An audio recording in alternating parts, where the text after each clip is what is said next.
Tonight, a third arrest in the shooting death of Ahmaud Arbery in South Georgia. William Roddy Bryan, the man who recorded the shooting back in February, is now charged with felony murder. The new video shows investigators outside Bryan's house today in Brunswick. He is now behind bars tonight in the Glenn County Jail. Welcome to Up Late, everyone. I'm Ron Jones. And I'm Aisha Howard. We have a lot to dig into tonight, including an exclusive interview with an attorney for the Arbery family. Now, we want to start with that new arrest of Roddy Bryan. Natisha Lands kicks off our team coverage outside the GBI headquarters tonight. Natisha. Well, we learned about this arrest about 5:30 this evening, which is about the same time that GBI was executing a search warrant at William Bryan's home in Brunswick.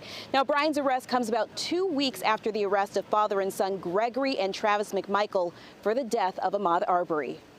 Tonight, the man behind this viral video that sparked outrage across the country arrested for murder. GBI tells us William Roddy Bryan is charged with felony murder and attempted false imprisonment. 3 days ago, Bryan's attorney said his client took a lie detector test to clear his name. Mr. Bryan was not armed. He was unarmed at the time of the shooting, and he was not in communication with Gregory or Travis McMichael or anyone else during that time frame. Gregory and Travis McMichael have been charged with murder for the death of 25-year-old Ahmaud Arbery. 50-year-old Bryan filmed the February 23rd confrontation between the McMichaels and Ahmaud Arbery after his attorney says he noticed Arbery running, followed by a white pickup truck. He says Bryan was just a witness and showed police his video immediately. One of the prosecutors who previously led the investigation wrote in a memo Bryan joined the McMichaels in, quote, hot pursuit of Arbery. And Bryan is expected to be in the Glenn County Jail tonight. His attorney says that he has been cooperating. He's answered questions from investigators at length, even without a lawyer present. The Arbery family attorney started the week with a clear mission: the arrest of William Roddy Bryan. Attorney Lee Merritt posted news of the arrest on his social media with a one-word caption: pressure. I spoke exclusively tonight with Merritt about how his team applied that pressure and didn't let up on getting this third arrest. This case started because there was an incomplete investigation from the beginning. So GBI had to go in there, relook at all the evidence, and go make the arrest that should have been made in the first place. We felt strongly that when they were arrested the McMichaels, they should have arrested the co-conspirator, William Bryan. Was there any key thing, or was this just a part of the investigation at the most basic level that led to this arrest, or was it something that really stood out that got us to this point?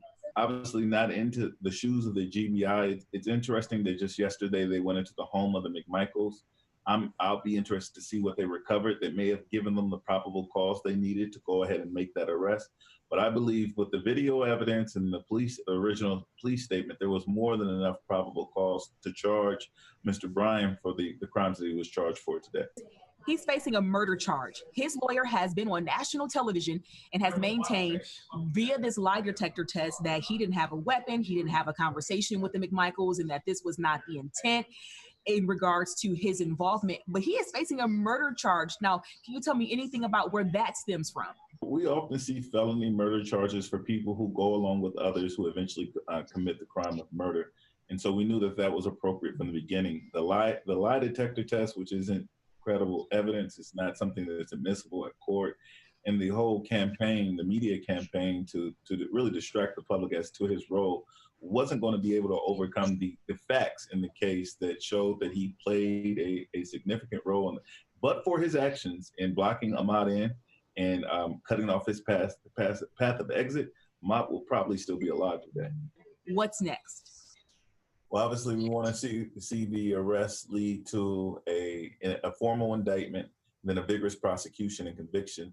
But there are other people that we believe were involved. We spoke with the DOJ earlier today about their investigation into the corruption that failed that delayed these arrests in the first place.